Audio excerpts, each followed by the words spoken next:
নমস্কার, আজকের ভিডিওটা যারা জিম যাচ্ছেন তাদের জন্য। আচ্ছা, জিমে তো আপনি আমাদের স্বাস্থ্যকে আরো ভালো করতে যাচ্ছেন, সেটা আপনার কোমর ব্যথার কারণ হয়ে দাঁড়াচ্ছে না তো? আপনি কি জানেন যে ঠিকঠাক স্কোয়াট বা ঠিকঠাক যদি আপনি আপনার ডেডলিফট না করেন, সেটা কিন্তু আপনার কোমরের প্রচন্ড ক্ষতি করতে পারে। তাহলে আগে জানতে হবে আমি স্কোয়াট আর ডেডলিফটের পজিশনিং কি হবে। মনে রাখবেন, আমাদের যে স্পাইনটা থাকে, তার যে ডিস্কটা থাকে, সেই ডিস্কটা কিন্তু আমাদের শক অ্যাবজর্বারের মতো কাজ করে।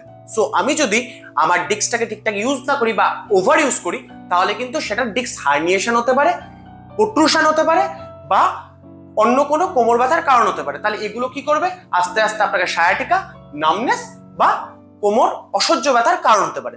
তাহলে আজকে জেনে নিন প্রপার পজিশনিং কি হবে। আপনি যখন স্কোয়াট করছেন তখন মনে রাখবেন আপনার শিরদাঁড়া কিন্তু সোজা থাকবে। আমি সামনে লাউঞ্জ বা সামনে ঝুঁকে গেলাম, অনেকেটা ঝুঁকে যাই, সেটা যাতে না হয়। স্পাইন স্ট্রেট, আমরা স্কোয়াট করব, সোজা হব, তাহলে আমাদের কোনো সমস্যা নেই। দ্বিতীয়ত, আমরা যখন আসবো আমাদের ডেডলিফটের ক্ষেত্রে, সেক্ষেত্রে আমি আমার হিপ মাসেলকে ইউজ করব। আমি কি করব? আমার হিপ মাসেলকে ইউজ করবো আমার স্পাইনকে প্রোটেক্ট করার জন্য। এতটুকু করলেই কিন্তু আমাদের কাজটা হয়ে যাবে। তাহলে আপনার যারা জিম করে বন্ধু, তাদেরকে শেয়ার করুন, আর যারা নতুন নিশ্চয়ই সাবস্ক্রাইব করবেন। সকলে ভালো থাকবেন। নমস্কার।